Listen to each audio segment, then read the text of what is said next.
we can go. Well, good afternoon, and thank you for being here. So today, this is the third installment of Promises and Perils of Artificial Intelligence. So in the first two parts, I talked about AI and why AI is coming back. It's not new, it's been around for a while, but now it's a huge deal. And the main reasons, as I mentioned, is a combination of three factors. The fact that we have a lot of data, the fact that our computers are better than before. We have high performance computers, and because we have new algorithms that we can run on these computers, sophisticated computers, that can take advantage of the data that we are collecting. So that's what made this new rise of AI. I also talked about precision medicine, and I talked about some examples, how machine learning, which is part of AI, can help in precision medicine. So precision medicine is basically the ability to classify individuals into subpopulations that differ in their susceptibility to a particular disease or in their response to a specific treatment. We also talk about differentiation in prognosis and so forth of the disease they may develop. And what I mentioned in the examples that I showed you is that precision health and precision medicine is not just about genomics, but all sorts of health-related data can be used to build these predictive models.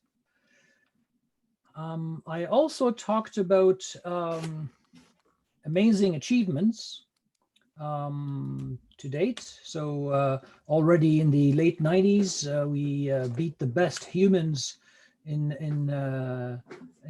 chess. Like, for example, Garry Kasparov. There was a match against Deep Blue, and he lost miserably and became depressed and all that stuff. We beat the best humans in checkers as well. This is an achievement at U of A. We do better than humans in Jeopardy. Heads up limit, Texas Hold'em has been solved. So we also beat professional players at the no limit case.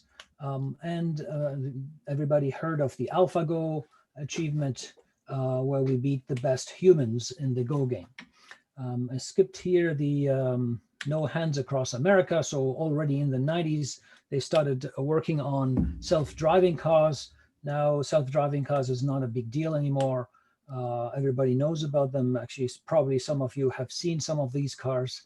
But one thing I'd like to mention, and yes, this is all impressive, but once you open the boxes, like I gave you, and I think I talked about how Watson, for example, that works, that plays Jeopardy, how I opened the box to show you the magic inside. But it's true for many of these, they're very specialized.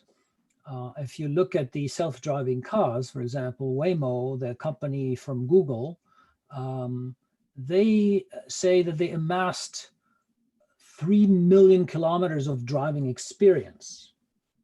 When you think about a human being, on average, a driver does 10 to 20,000 kilometers a year.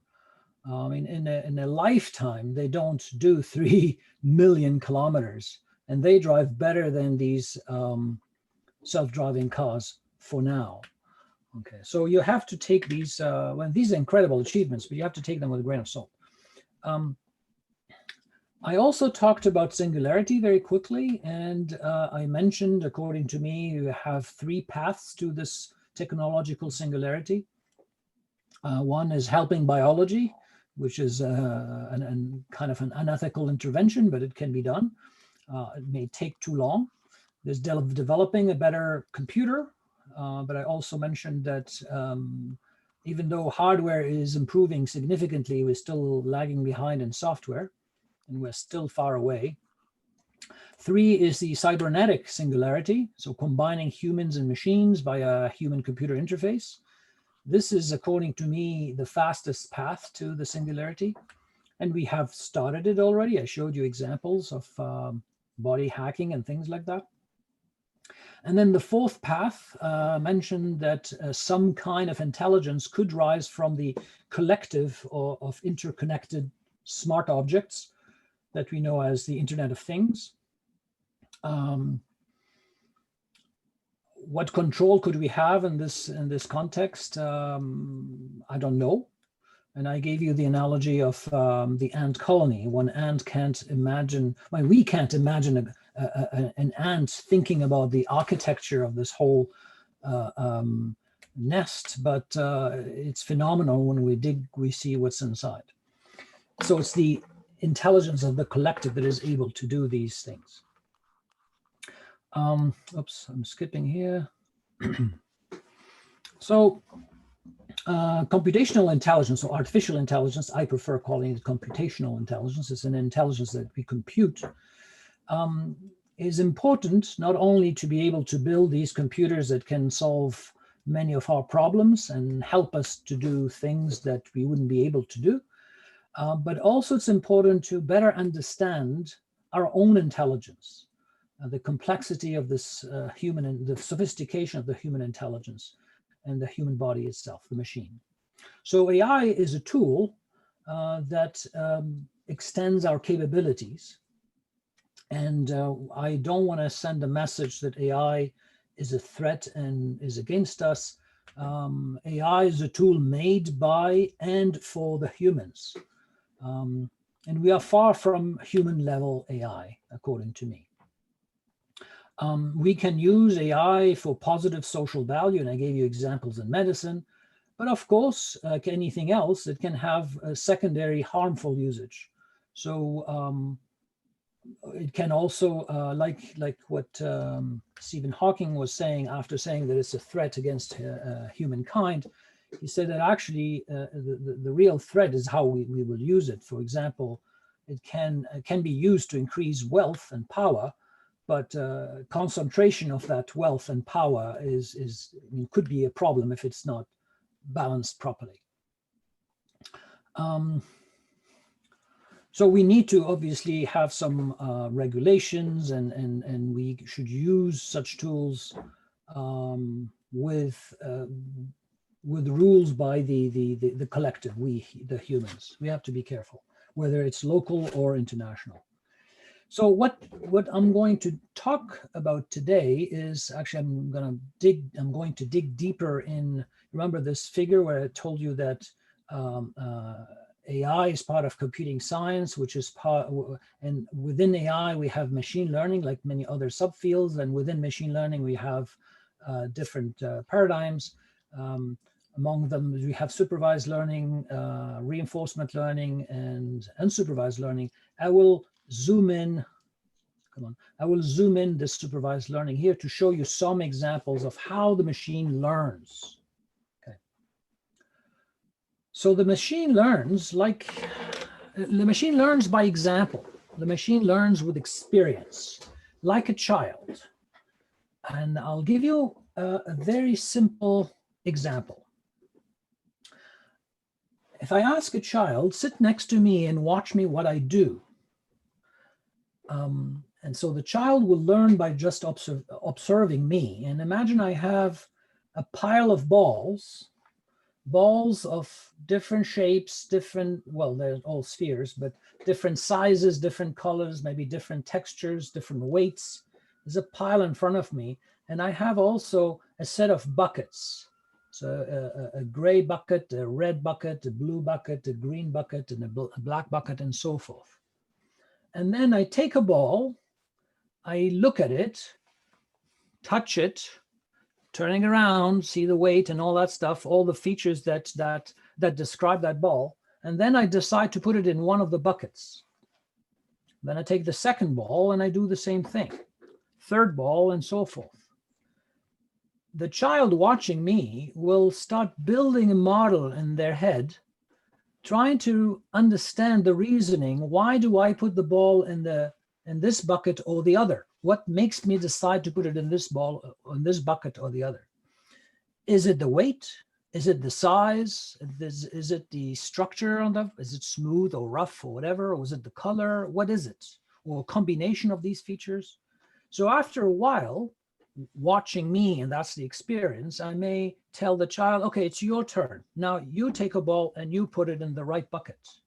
And if they do it right, it means they learned. And if they don't do it right, they'll say, well, keep on watching me, I'll do it again. Okay. So it can be observed after some experience, after seeing me doing it a few times, that what makes me decide which bucket to choose to put the ball is actually the color of the ball. The black ball, I put in the black bucket. The green ball, I put in the green bucket, and so forth. So the weight, the structure, the size, all that didn't matter. What mattered was the color. Okay, that's exactly what machine learning would do. So machine learning, you give it a set of, a sample of records, let's say, and these records have a label attached to them. See, here I'm representing the label by the color. So one is blue, one is black, one is green, one is red, and they have all the features inside, okay? And then what I do, and this is called the training set, I will have an algorithm going through that set. Oops. Come on, it's not going. There you go. So you have the algorithm going through this training data and will learn a predictive model that we call a classification model that looks at all these features of these objects and discriminates them by color, by class label. Okay.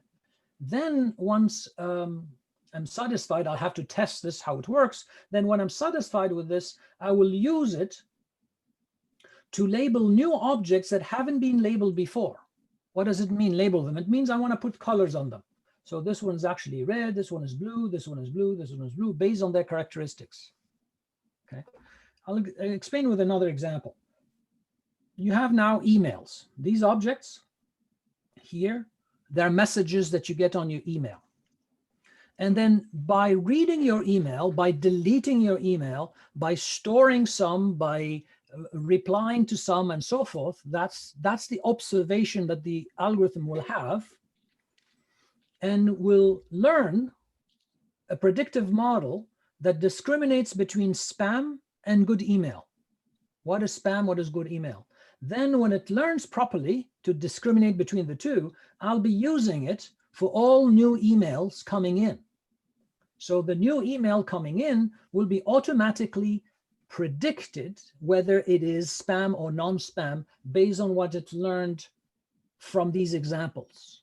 Okay, then it'll dump the predicted spam in the spam folder and present you the others by importance or whatever. It can learn also importance of emails. The same thing can be done with, for example, medical images. So you have mammograms here, and they're labeled by a radiologist saying, well, this is benign or normal, and these are malignant, and here are the regions of interest. Then you pass an algorithm over that will learn a predictive model to discriminate between malignant and benign. And then I present new images that haven't been labeled before by any expert. And then that same model will be able to tell me which one is benign, which one is not. Okay. So that is what supervised learning is. Supervised because I'm providing it with supervision, the training data, that is labeled by a human, by an expert, and then it learns from that to build its model. Okay. Well, it's not as trivial as that. I'm explaining at a very high level, 30,000 feet explanation. There are many challenges as well here. For example, what are the relevant features that discriminate between this class and that class? When the child was observing me, that child realized that the weight and the size and the structure of the ball didn't make any difference. It was the color that mattered. Okay, so it's by observing me, it learned that the color was the important one. Here it's the same thing. When I have hundreds of thousands sometimes of features, not few, but many. Which ones are important, which ones are not important, it's not an easy task to do. How to go through these and learn a model to discriminate between them is also a challenge. And there are many different algorithms. I'll tell you about a few ideas. How to represent this, how to use it afterwards efficiently and effectively. All these are challenges. But the same idea, okay, was used for many, many applications, and I'll show you some examples. So in an autonomous vehicle, self-driving car, you need to be able to recognize, for example, a pedestrian crossing the street from a, let's say, a plastic bag that is taken by the wind. Okay, I have to brake when there's a person crossing in front of the car, but if it's a plastic bag or something, it doesn't really matter. Okay, so how do I distinguish between the two? Probably I will have to show to an algorithm many pictures of pedestrians crossing and many pictures of plastic bags or something else that is not a human being crossing, or an animal or something, an obstacle anyways. And then we learn to predict whether it's a pedestrian or not. Same thing can be done for street signs. Is it a stop sign? Is it no left turn sign? Is it no parking? Or so how to distinguish between all these different signs? It's a machine learning algorithm that will do that, seeing different examples from different small angles. On this one is dirty, this one has some snow on it or whatever, or this one, the paint is not as fresh as before, and it learns to distinguish between the different signs. A very famous application is recognizing digits. So this was already from the 80s, when we used to write a lot of checks by hand, or we used to send many letters. We don't do that anymore. We use emails and so forth. But when people wrote the address on the envelope or wrote the numbers on the check, it wasn't a human being reading these envelopes to know where to send them. It was a machine. Same thing, all these checks were scanned by machines. However, people had different handwritings, how to write the 6, how to write the B and the 8, and how do you recognize all these efficiently and correctly? So they trained a machine learning algorithm to recognize and distinguish between the 0 and the 2 and the 3 and the 4 and the 1. Now it's even more sophisticated. You can write on tablets by hand mathematical formulae like this, and it's all converted properly. You can also scribble by hand, and it's converted automatically in another font. All this is done with machine learning. We take it for granted today, but that's exactly the technology underneath. I talked about spam filtering, credit card fraud detection. So we train an algorithm to recognize between a fraudulent transaction and an acceptable transaction. So when you go and buy your product with your credit card, the transaction, we send an authorization request with the transaction to a central computer. The computer will run it through a predictive model that learned on your behavior in the past to know whether this makes sense or doesn't make sense according to your purchasing behavior, for example. Okay, each person has a different purchasing behavior. Same thing with the financial applications. When you have, especially in high frequency trading, you can't have human regulators checking all these transactions. So we train machine learning algorithms to distinguish between fraudulent transactions and legitimate ones, and they flag them automatically, and then the human being, a regulator, will go and check. Rather than checking everything, they will check what has been flagged as a potential fraud by the algorithms. Same thing, so I think I mentioned the example of banks. When you go to the bank and you ask for a loan, for example, they will predict whether you will default on the payment or not based on history. They learn a predictive model based on different characteristics, whether I own a house, own a car, or rent a house, or what kind of education level I have, and all my age and all that stuff. All these are features that are used to learn basically a predictive model. And then when I go to the bank and ask for a loan, they could use that information to predict whether I'm a good potential customer or not. Yeah, Kayleen has a question. Go ahead.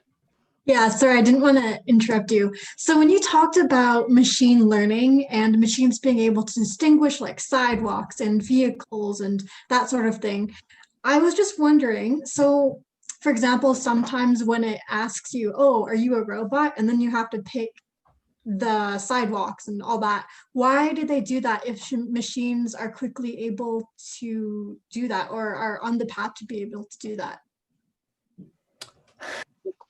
Yeah, no, that's a very good question, because computers are getting better and better, and those are basically almost just to make you feel good, almost like the security that you have at the airport. It's just to make you feel that there is security. It is true that some of these are complex, not about recognizing buses and cars, and that's actually really trivial for today's machine learning algorithms. But some of the letters that are upside down, and we do rotations automatically in our head when you see these letters, and they are combined, and sometimes they're overlapping. It is a little bit difficult for trivial computers. You need way more resources, and not everybody has those resources to be able to solve that. But the human being can do it very easily.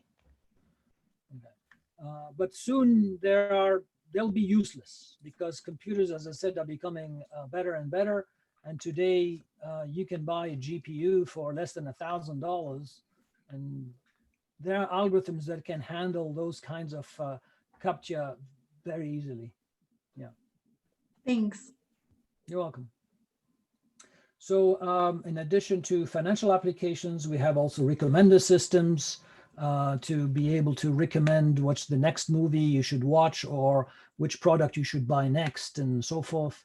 I think I talked a little bit about adaptive interfaces in the past. I don't remember. So adaptive interfaces, who's on Facebook, for example? Yeah, a few of you. I'm on Facebook, and this course has actually an account on Facebook. We used to share slides also on Facebook. So Facebook, if somebody has many, many friends, and these friends are active, you're not going to see all their activities. So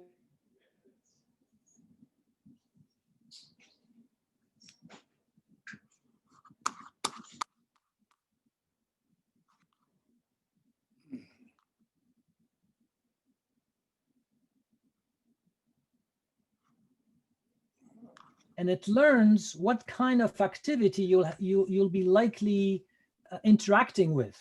So it'll favor those instead of those that in the past you didn't actually comment on or didn't act on. Otherwise, if you have, for example, 200 friends and they're all active, you'll spend the whole day reading everything.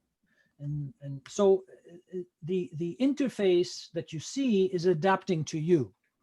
Of course, it can go beyond that, because indirectly it may influence your behavior, and they can make you see things that you were not intending to see. But that's a subject of another discussion. Here's another example of interface that uses machine learning and you don't even know about. Some companies have intelligent remote controls. So when you watch TV and you shift from one channel to the other, it learns what are the channels that you like stopping and watching, and which channels you're skipping. So after a while, it'll skip them for you. You don't have to skip them anymore. And if you are many members in the family, some of these companies, they have 4 buttons. So you say, I'm the blue, or I'm the yellow, I'm the green, or the red. So each member, they count for 4 members. You select your button, and then it learns your model. They have 4 different models that it learn at the same time. Some people will want to watch a sports channel, so it'll skip directly there. Others want to watch movies, other one watch sitcoms or whatever. Okay? I think I mentioned already the interface for paraplegic that can now control the wheelchair to turn left and turn right, move forward and backwards. So this is also with machine learning. We teach them to recognize different electrical patterns in the brain, and then we associate that to turning left or turning right or whatever, based on whether they are trying to wiggle the left toe or the right elbow or something like that. I mentioned many applications in precision health. They all use machine learning, and typically, basically, what you have, for example, a patient here. You want to predict something about that patient. In this case, whether some disease will reoccur or not, and we have the features, the variables for that patient, but we have also a history, and we have whether for those patients it reoccurred or not, and we can learn a machine learning model here, predictive model, and then when we feed this record of this patient to this model, it'll predict for us yes or no, it'll reoccur. So this is the prediction of the color, for example, that we had before. Okay, so it's not as simple as that. There are many different cases. There are cases where what you have as labels are many different colors. So then my predictive model has to be able to distinguish between many classes.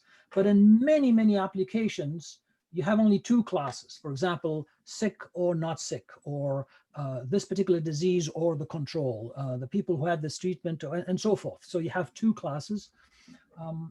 Then the model will only learn to distinguish between two classes, and we call them binary classification. Binary because it's two.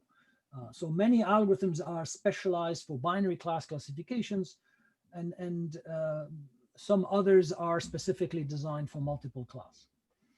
There's another issue, is that when you have new objects that are not labeled and your model is labeling them, each object here from the sample will be given one label.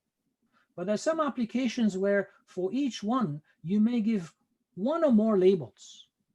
So suppose, for example, here you have documents, and the labels are the topics that the documents are talking about. Well, in one document, you may have more than just one label, because you may have more than one topic.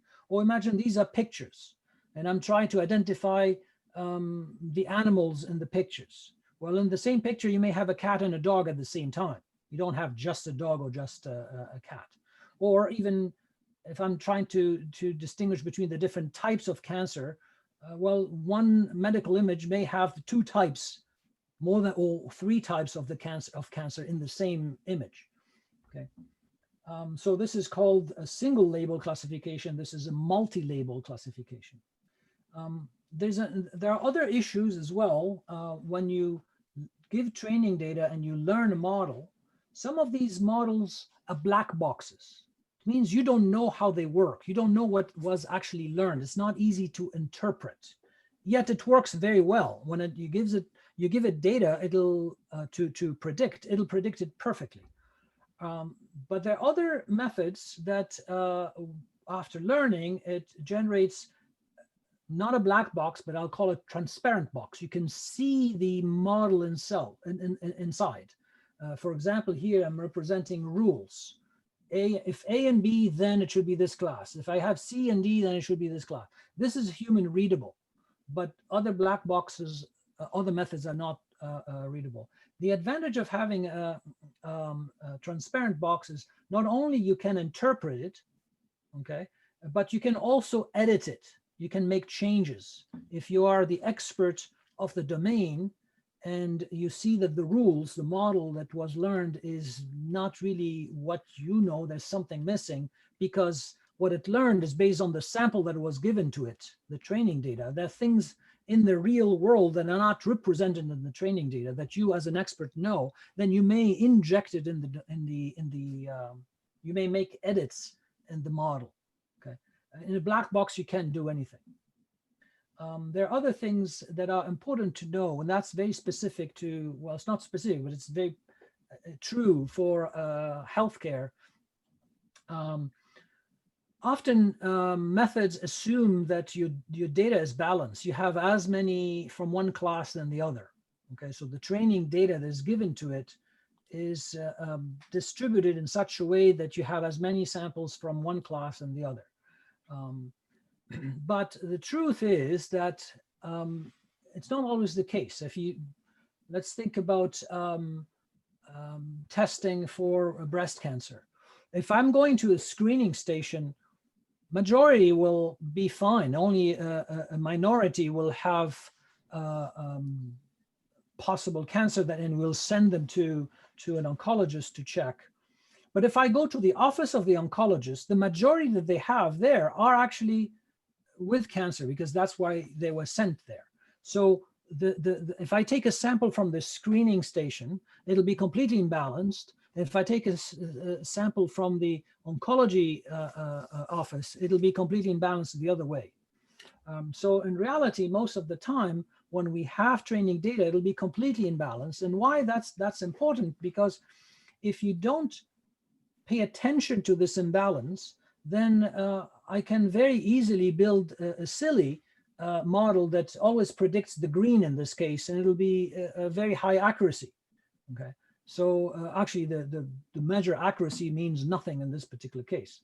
Okay, so one is called balanced, the other is imbalanced training data, and this is something that we have to be aware of so that we use the right techniques to deal with it. So what you need to remember is that two parts. One box called the learning, and the input of this learning is data that is labeled, okay, the training data, and the output of this box is a model that does the prediction. Okay, in the second phase, that's when you deploy it. The prediction is the box. The input of that prediction box is the model that you learned before, and one sample, one instance that hasn't been labeled before. The output is that same instance but labeled. Okay, so these are two different phases of this whole thing. So typically in machine learning, what we do in the supervised learning, you have data that is labeled, that is given to you by an expert, and you split it into two, not equal size. So some part you will leave it for training, and some part you leave it for testing. The training data is used to build that model, okay? And then you use the testing data, you hide the labels, because both of them have labels, you hide the labels, and then you ask the predictive model, predict that label. And then you compare the truth with what was predicted, and that gives you an estimate of the accuracy. If the accuracy is good enough for the model, then you can deploy it and use it to predict the labels of other instances that haven't been labeled before. Otherwise, you have to go back and train until you reach an accuracy that that is acceptable. Okay, so this paradigm of splitting training and testing has been used in, well, in with many different techniques. There are many ways of learning. Basically, I'm presenting three that are completely different, just for you to have an idea about how the computer learns this cloud that represents the predictive model. Okay. So the first one is called k-nearest neighbors. And k-nearest neighbors is not really learning anything. We call it lazy learning, but it's something that is common sense, and you'll see it's so easy. I mean, it's obvious. And even though it's lazy learning and it's very simple, it's actually very effective in many applications. The second one is called decision tree induction. And there's an algorithm for an inductive algorithm that will create a tree that splits the training data into groups, and the groups at the end hopefully will give us the class labels. I'll explain that. And then finally, I'll go over neural networks very quickly. So what is k-nearest neighbors? So first, let's start with simple nearest neighbors, only one. So the idea is that instead of learning, you give me the training data, I'll put it aside. Okay, I will just sort it somehow. I'm not going to learn anything. The day you ask me, hey, here's a new object, can you label it for me? Okay, so here's the training data that I have. Imagine I have two classes, the blue and the red. Okay, you give me a new object to say, hey, what is the color of this object? So what predicts basically the label of this new instance. Then I will find, I'll do a search. I will find the record among these that are in the training data that I put aside.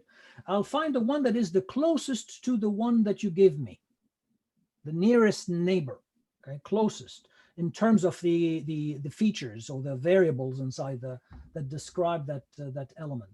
So I need a kind of a distance function or similarity function. And the one that is the closest to it, I'll take its label and attach it to the new object. So now I'll say, oh, I can predict it's blue. Why is it blue? It's because the closest to it is a blue among these. Okay, makes sense? Now, k nearest neighbors is slightly different. Instead of having one here, k is a number. I say, give me the 5 nearest neighbors or the 10 nearest neighbors. So k is a number. In this case, when I get the object to predict which label it has, I will select the k nearest neighbors, so the 5 or the 10, whatever k is, and then you can see that some of them are in one class, the other ones are in the other class, so the red and the blue, and basically they will vote. So here I have 3 red and 2 blue, then it must be red because majority is red. Okay, so it's a question of vote. This is very simple. We may have also weighted k nearest neighbors where I may have different weights based on what the similarity function gives me. And so the vote is not 111, but it's based on that weight and so forth. So there are some more complicated approaches, but the idea is the same. Okay, so here I call it lazy learning because I didn't learn anything. I just put them aside and I search for the nearest neighbor. Okay, so imagine these are patients and I say, which treatment should I give to this patient? I will look at all the patients that are similar in symptoms and age and whatever, all the characteristics to this guy and see what kind of treatment I gave them. And then I gave them the majority one. That's one example, okay, of how this works. Any questions? No? Okay, so now I'll show you another one, which is a decision tree induction. I didn't use an example for medicine here. I am using a typical example that was used by the author of the approach in the 80s, actually 1983.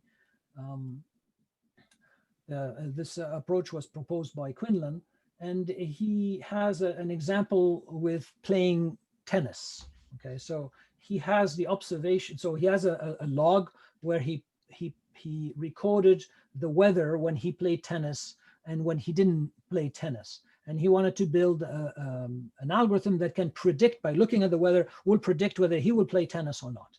So when it's sunny and here the temperature was hot and the humidity is high and there was no wind, then he didn't play tennis. So N means didn't play and P means play. Somebody is calling me, I guess. Yeah, sorry, I'm really sorry. Somebody's calling and okay, hang up. So how to build a predictive model on this to predict whether I'll play tennis or don't play tennis. So basically he takes all these observations. This is the training data, okay? And I put colors for no and another color gray for play, just to help you see. So I'll take all this and well, I'll explain the algorithm later. Basically, you can build a decision tree like this, okay? This is one decision tree that will help me predict whether I'll play tennis or not. So if the outlook is sunny, they're still insisting here to, okay, there. Sorry about that again. So if the outlook is sunny, you can see here, I have sunny, I don't play, sunny, I don't play. Oh, I have sunny also when I play. So if it's sunny, then I don't know yet. I have to check the humidity. because I have sunny that are gray and sunny that are red or orange. So sunny alone doesn't help me decide whether I'll play or don't play. So a sunny, I have to check whether it's humidity high or normal. Then each time there is sunny and humidity high, you can see that I do not play. And each time there's sunny and the humidity is normal, I would actually play. Okay, this is what this branch is explaining. However, whenever there's overcast, when the outlook is overcast, see all the overcasts are all gray. It means as soon as I know that the outlook is overcast, I will play. I don't have to check anything else. However, if the outlook is rain, I have rain that is orange and rain that is gray. So rain itself doesn't help me decide. I have to check whether it is windy or not. So if it's rainy and windy, then I will not play. But if it's rain and not windy, then I will play. Okay. So this is a decision tree that once I build this, I can very easily predict for any case. Okay. The question is, how do I build such a tree? And the algorithm of learning is to go over this data and build this tree automatically. Because once you build it automatically, then you can predict. So the way to do this is actually relatively simple. It's a recursive method that calls itself again and again until there's a stop condition and it stops. And the way it works is, as I said, relatively simple. You start by putting all your training data in one node. We call it the root node. And then you see, do they all have the same label? If they do all have the same label, then you stop. You say, that's my prediction. It's that label. Otherwise, you choose an attribute, one attribute. Like here, I chose outlook or humidity or windy. I will choose one of the attributes that best separates that sample that I have in my current node. And then I will create branches for that attribute and each value, possible value for that attribute.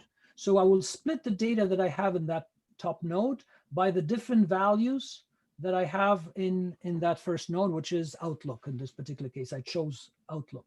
Then I will do it recursively again for all the samples that I have in here. I check, do they all have the same label? If they do, then I stop. If they don't, I select again the best attribute, remaining attribute, that I can use to split them. In this particular case, I think I chose humidity, okay? And so forth until I stop, and I will stop the different conditions where I'll stop. I don't have any attribute left to split them, or they all have the same label, then I stop because that's what I will predict. I will put that label as a we call it a leaf node. Otherwise, I may not have any values, any sample for that value for that attribute, then I'll stop as well. And that's how I build that decision tree. This is called induction of a decision tree. Very simple and completely different than the k-nearest neighbors, where I wasn't learning, I was lazy. Here, there is learning. I'm building the data structure. So that cloud that I represented, saying the model is a decision tree. Okay, decision tree is built. This example is playing tennis or not playing tennis. It can be he will pay or she will pay the loan back or not. So I'm now a bank and I have to decide whether I'll give the loan or not. And these are not temperatures anymore. It's the age, it's the salary, it's the whether I own a house or whatever. Okay, but it's exactly the same algorithm. The how, this is interesting. How do I select the best attribute? There are many different techniques. The most common technique is based on information theory, and we look at the attribute that gives you the best information gain when you split them into classes. Now I'll go to neural networks. I'm trying to see the time. I think I'm still fine with the time. So neural networks, or artificial neural networks, are, well, it's a technology that existed since the 50s. They tried to simulate how the brain functions, at least how we think the brain functions, or how, based on what we know anyways. We don't necessarily understand everything, but today we know quite a bit. At least we know that we have many different kinds of neurons. It's not only one. We have many kinds of neurons. We have neurons in the brain, in the spine, and even in the guts. They have different functions, and also the brain, we have different regions. They have different functions, and the brain is stratified. We have different layers and the way they communicate. And an adult human has between 90 to 100 billion neurons. Each neuron has about 10,000 connections. So you can imagine how many connections. This is huge. I don't know if you guys heard of GPT-3. Probably, well, this is one of the interesting things that is happening right now. I mean, Kim will smile when I say this, but whenever we have something new that is very surprising, the hype comes back again, and there's a hype about AI. Like, for example, what happened when Garry Kasparov lost against Deep Blue. Same thing in 2011 when the humans lost against Watson at Jeopardy. Everybody says, oh, that's it. We solved everything and Singularity is tomorrow. And then when we had AlphaGo and AlphaGo Zero, the hype comes back again. When it cools down, people say, okay, it's not a big deal. Now there's a new hype because of GPT-3. And GPT-3 is a neural network with, I think, 175 billion parameters in the network, and it learns from a huge corpus of data. They fed it all sorts of text, and this GPT-3 can generate text, artificial text that reads and sounds like text that is written by humans. It is phenomenal. But I mean, to get that, I mean, it cost them millions of dollars to train first, and they have 175 billion parameters, which is equivalent to the weights and the biases that we have in the network. It is nothing compared to 10,000 multiplied by 100 billion neurons. So the brain is way, way, way more than any bigger network that we built today. Another thing that we have to remember is that the brain only uses about 12 watts. These big machines, they need cooling and they cost a lot of money to run just to make one inference. Yes, we are inspired by how the brain functions, but we're still far away from this amazing machine. However, there's one difference, big difference, advantage of these computers. They're way faster per unit. So the decision to, for example, fire a message, it takes, it's way slower in the brain than on silicon computers. But the advantage that the brain has is this massive parallel that happens between all these different neurons. So what is a neuron? Basically, you have a processing unit, okay, that receives messages. Let's take this one. A processing unit here is the cell, receives messages from the different dendrites and the synapses here. And then at one point, we'll send a message along the axon. And at the end of the axon, you have many connections that connect through the synapses to the dendrites of another cell and so forth. So you have these layers of cells. And an artificial neuron is very similar. And this is what they tried to build in the 50s. They say, well, okay, here's my cell. So my cell here, I have a processing unit. It gets signals.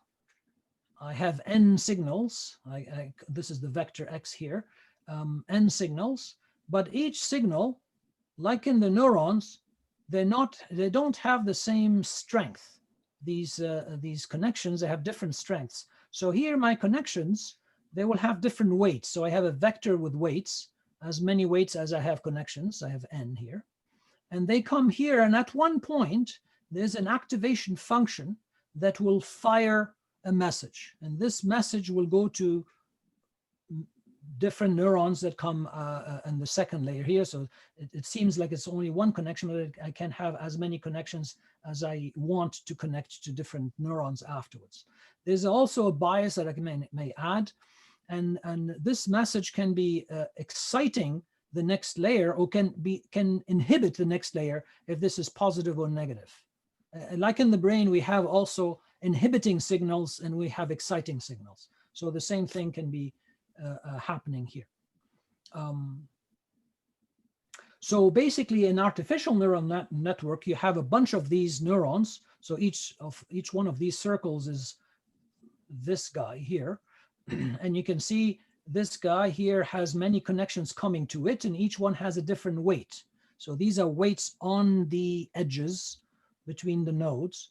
And from each neuron, I have connections also with weights going to the next neuron, artificial neuron. So an artificial neural network can be represented as a graph. It's a graph where I have nodes representing these cells and these connections, and each connection has a weight. Inside the cell, I may have also a number, which is a bias, like this bias here. Okay, I have numbers as well. And these are what we call parameters that have been learned. So learning means adjusting these weights such that the weights become perfect. We'll get back to that perfect. What do I mean by perfect? So I have to adjust all these, and I have as many as I have connections and nodes. If I add more connections, I have more parameters to adjust and get them, converge them to something that is perfect between quotes. Okay. So training such a network is acquiring knowledge from the environment. The environment is basically the training set. And each time I look at this training set, one instance at a time or a bunch at a time, I will adjust my weights. How to adjust the weights? There are algorithms, and I'll talk about that very briefly. So an artificial neural network basically has layers of these nodes. There is a special layer that we call the input layer, and that's where you will put your input, the training data, okay? The training data, you have to code it in bits so that it corresponds to these signals going in the input layer neurons. So you have as many neurons in the input layer as you need to code the instances of the training data. And then the information is propagated to what we call a hidden layer, and then to the final layer that we call the output layer. And the output layer, you have bits here to code the label that you have. If you have only binary class, that's very simple. You can have only one neuron that is 1 or 0. Or you have multi labels, then you can have many neurons in your output layer. Okay, and we call it a feed-forward network because the message goes from the input layer and is propagated to the output layer, and that's the output. So it doesn't go in both ways. However, the training, I think I have a slide later. The training, you have to do back propagation. Well, the most popular algorithm is a backpropagation algorithm where well, I'll get to it later. So here, I'm just comparing the artificial neuron with the real neuron. Well, it's a representation of a real neuron. And you can see that I'm getting a signal P with different weights. I have many of them. So I have a vector to a cell here. And that's my cell, and I'm getting from the dendrites and the synapses from another signal. I get the signal to the cell, and then the cell at one point with an activation function will send a signal forward, and that goes to the axon. So in this particular case, it goes to the axon here, and it sends it to the next layer. And you have layers like that. So they're very similar, but that's, I think, the only thing that is very close to the real brain. The rest is just speculation and testing and error until it works. And what we have works, but we don't know if the brain really works like that. So how do we train this? We take the training data, we take one instance at a time, we hide the label, We don't give the labels, the class label. We give only the features. They pass in the input layer, and they are propagated to the output layer. When they reach the output layer, that's a prediction. We compare the prediction with the actual label. If it's not the same, if there is an error, then we back propagate the error by adjusting the weights until we go back here. And we do that many times. So we'll do it, we call it epochs, so hundreds of thousands of times. And we keep on adjusting until it converges to a stable kind of state. And it doesn't make mistakes.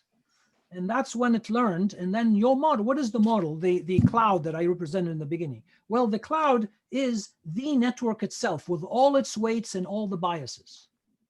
Because what it learned is the weights, they adjusted. The question is, how do you start these weights? What are they? Well, in the beginning, they're random. I just put random weights and random biases, and then I will iterate through this with backpropagation until it converges to a set of weights that are accurate in the prediction. So the advantage of this method is that the accuracy is actually quite high. It's amazingly high. And it's robust to noise in your data.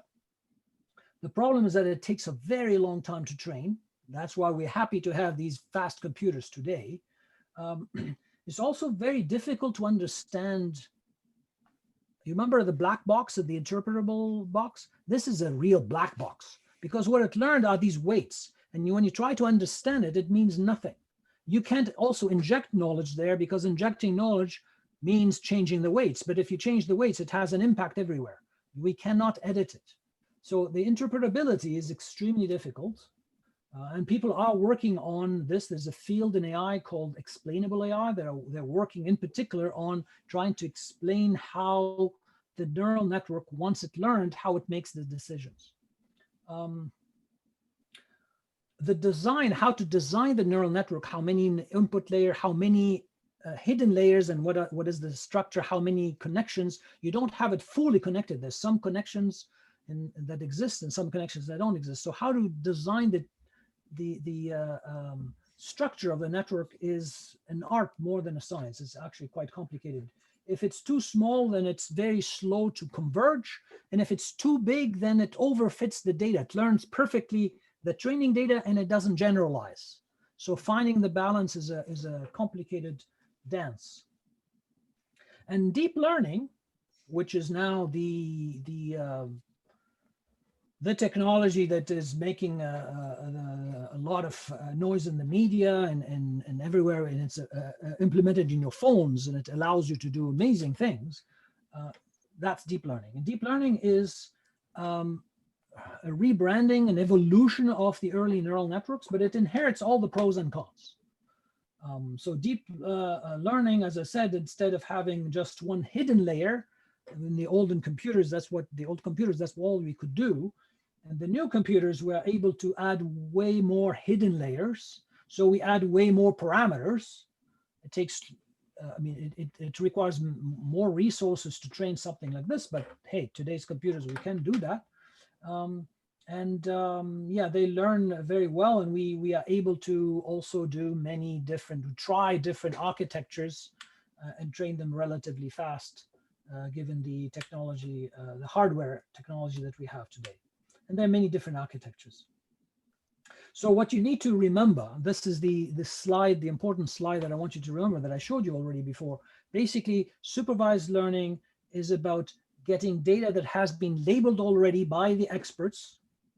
And once I have that, I can learn from it a predictive model. That predictive model can be a set of rules, can be a data structure like a decision tree, and can be a formula. It can be a hyperplane cutting the search space. This is one class, that's one other class. Or it can be a neural network, okay? It doesn't matter, it's just a predictive model, just a function given an instance, it will give you the label. Basically, that's what it is. Giving the instance X, it'll give you the label Y. And then once you have this model, you basically will use it to label observations that you haven't seen before, okay? And it does it automatically. So I try to be as fast as I can, Kim. So let's see if there are questions, and Yeah. you have the microphone now. Okay. All right. Kaylin, do you have a question, or Eduardo? Yeah, so I'm wondering, what do you think about training sets? Because it strikes me that those are human biases. So we are, in a way, classifying information that makes sense to a human, and then we are asking the machine learn from this already biased model to classify new information. Yeah. Are we moving towards one day just letting a machine without any kind of training set to come up with their own classification model? Yeah, so your question is not just one question. It's actually, it addresses many different things. One is the bias of the training data. Yes, it's biased. And I'll get back to that. The other one has to do with, will the machine learn by itself? And that's yes. We already do that, and I'll give you an example. And the third part is, will it learn without any training? That is what unsupervised classification is all about. And so part of unsupervised classification is what we call clustering. But people are also trying to learn completely unsupervised, because that's how humans learn. When I learn what a dog is and what a cat is and how to distinguish between the two, I don't need a million images, okay, as a human. Yeah, you show me one example or two, or you may even give me the description. You may even describe what a cat is, and I've never seen a cat in my life, and then based on the description, I recognize it, okay? That's not what machine learning does today. So there's a lot of research going towards that. And by the way, reinforcement learning is not considered supervised, in the sense that I'm not giving it examples. It learns as it goes through, and it gets these rewards.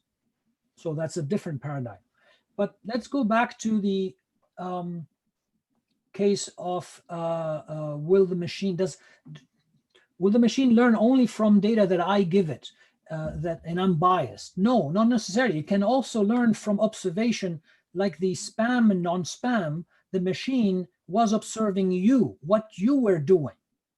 That's the label. The label comes from your behavior, deleting this email without reading it, or answering this email, or saving that email. Same thing, the example of the social media.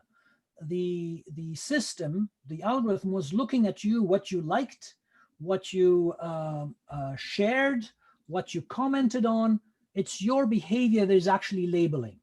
So it's not completely biased, because it's specifically for you. Even if you're biased about the information that you liked or shared, it doesn't matter, because the algorithm is specifically for you. The same algorithm will run and build another predictive model for somebody else based on their behavior. But what you're saying is definitely true with regard to the data that an expert has labeled, then presented to the algorithm. And there are many cases that we know of where that bias has been discovered afterwards. And sometimes we were able to remedy that, and sometimes we were not, and we had to stop. There's a famous case, I think it was with Amazon or with Facebook anyways. They had this algorithm that will detect automatically the people to hire and not to hire, because they get so many applications. People want to work in these companies, and they can't ask humans to go through all these CVs and select. So they have these algorithms that learn how to select, but they learn from what? They learn from examples. So for example, if I have my staff is just males, okay, and I present that for training to hire people, then I will only hire males. I'll be biased against females. And that happened. And it became a big deal. And that company had to scrap the whole program and start from scratch. There's another case of predicting whether we should give parole to a prisoner or not. And based on the data that was given to the algorithm to learn, it was, well, there was prejudice against the Black prisoners. And that has to do with the bias in the data. Sometimes it's intentional, but most of the time it's unintentional. So I agree with you. There is a huge risk there, and we have to be aware of it and deal with it before before it creates some problems. Did I address your question? Yeah, thank you. I also had a quick question as well. So you talked about autonomous vehicles briefly earlier, and I think I read somewhere before there were a lot of ethical challenges around that. So for example, if there's a truck in front of you and things are falling towards you, you can either swerve right or swerve left. So you either hit a family van or you hit a motorcyclist. So like when it comes to ethical decisions like that, how would a model go around identifying situations and deciding what to do? I'm just curious to hear your thoughts. It's a tough, difficult question. Of course, people like these kinds of problems to show that, well, machine may not be ethical and all that stuff, but it's the same thing with the driver. I'm driving now, it's not a machine. I'm the driver, and I can't brake. My brakes just failed, and I have an old lady crossing here and a woman with a stroller. Who am I going to hit? I have to make that decision in a split second. So it's not just the self-driving car. The human has the same problem. And sometimes it's actually cultural. It depends upon how the upbringing and how they think what is more valuable to the society. Now, when it comes to the decision of a self-driving car, it's not the decision of the self-driving car per se, is whoever programs that inside the machine, inside that car. So I may decide, okay, I'll hit the old lady because she lived enough, and not the baby that because, I mean, that's a decision made when we program it. It's a tough one. It's not an easy one, but it happens to humans too. Humans will have to make that decision in a fraction of a second. It's only after math that we can decide that was a right decision or the wrong decision.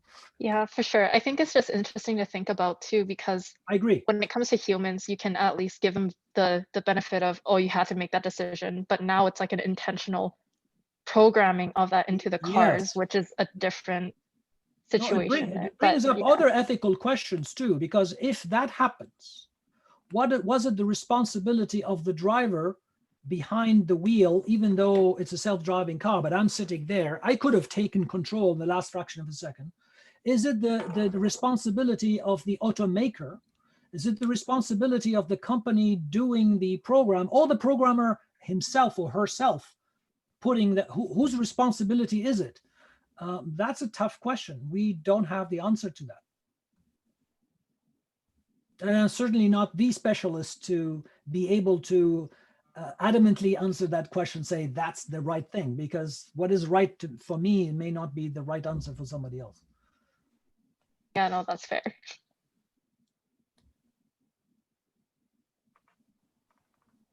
I have a question along those lines.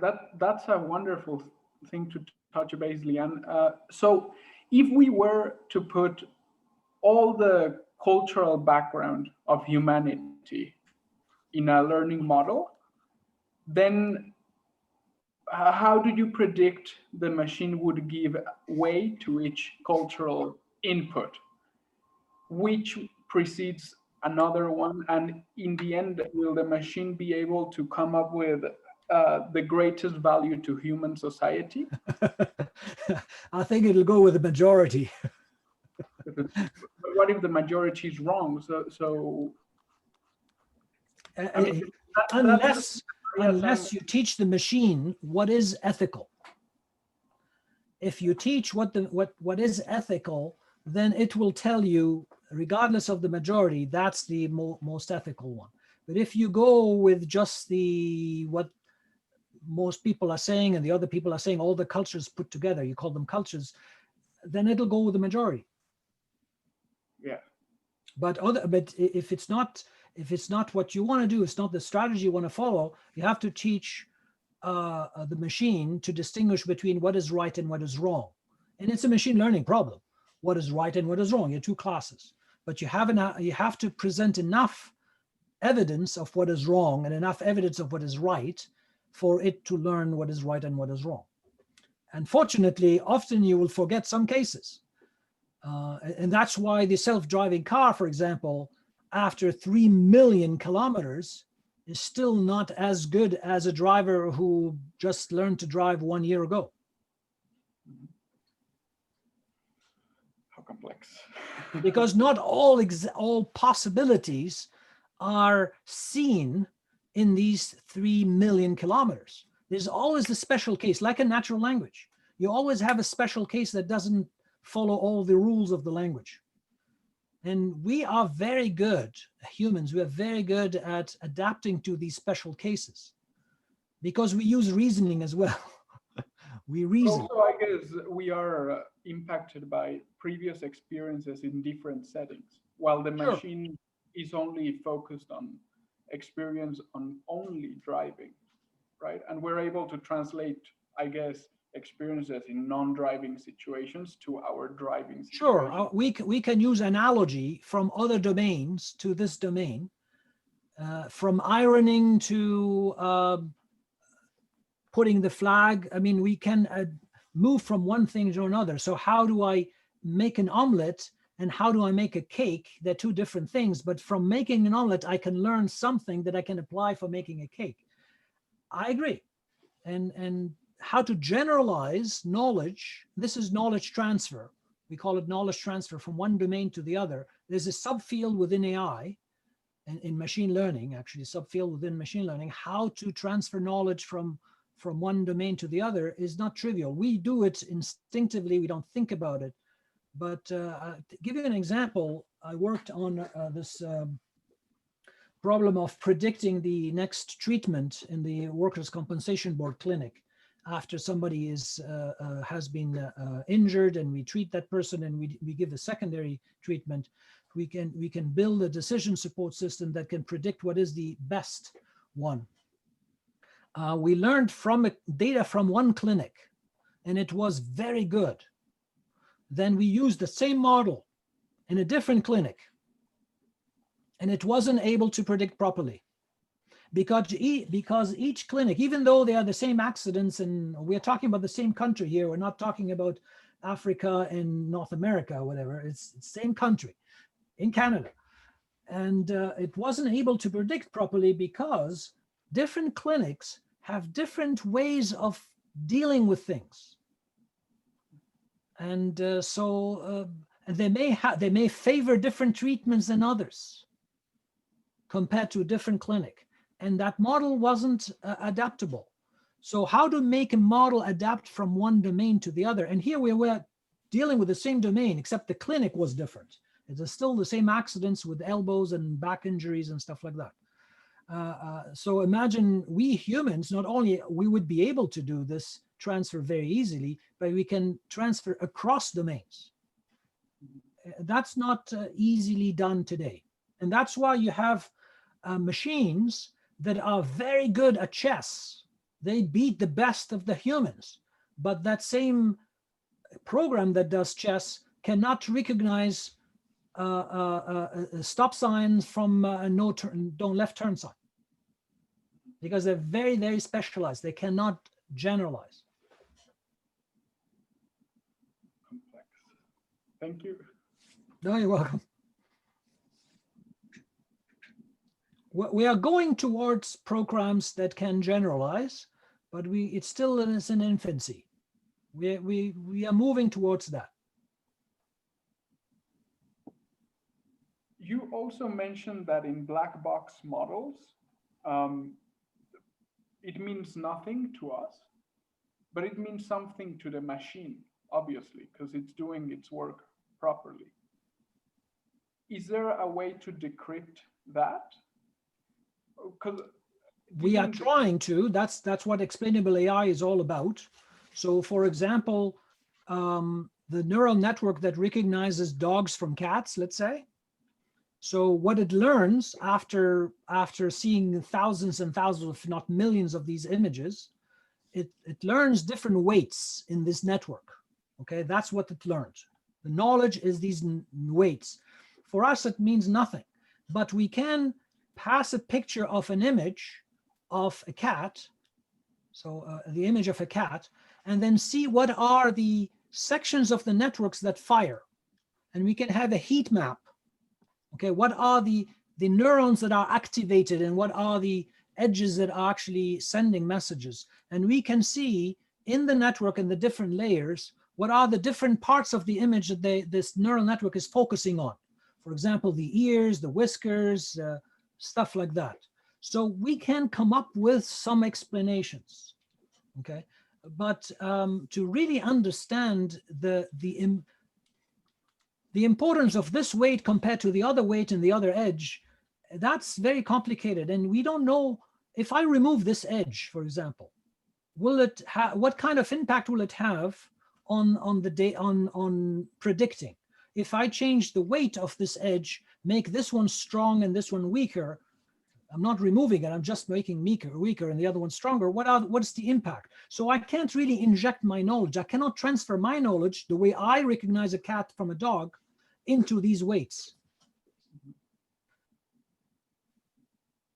I don't know if I answered your question, but it's not, so there are models that are interpretable and there are models that are not interpretable, black boxes, but doesn't mean that the black boxes don't work. Actually, many of the black boxes are better in predicting than the transparent ones, but the transparent ones at least have the advantage to be able to be interpreted by humans. A human seeing it say, oh yeah, that makes sense. That represents the knowledge that I have of the domain. And also they can inject stuff in there. They can inject their own knowledge. There's also the explainability. There's interpretability, there's explainability. Explainability is when I give it an instance and it predicts it in this class, I can ask it why.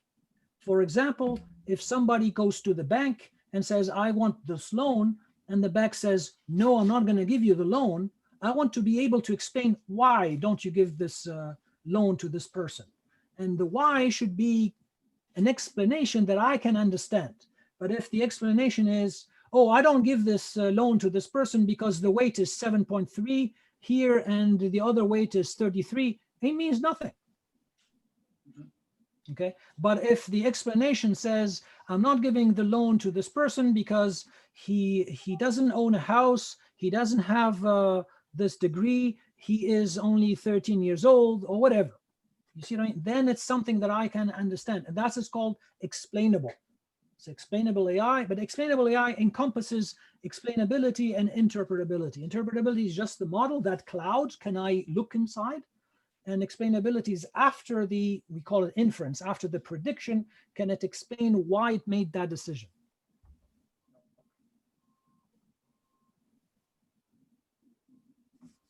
Other questions?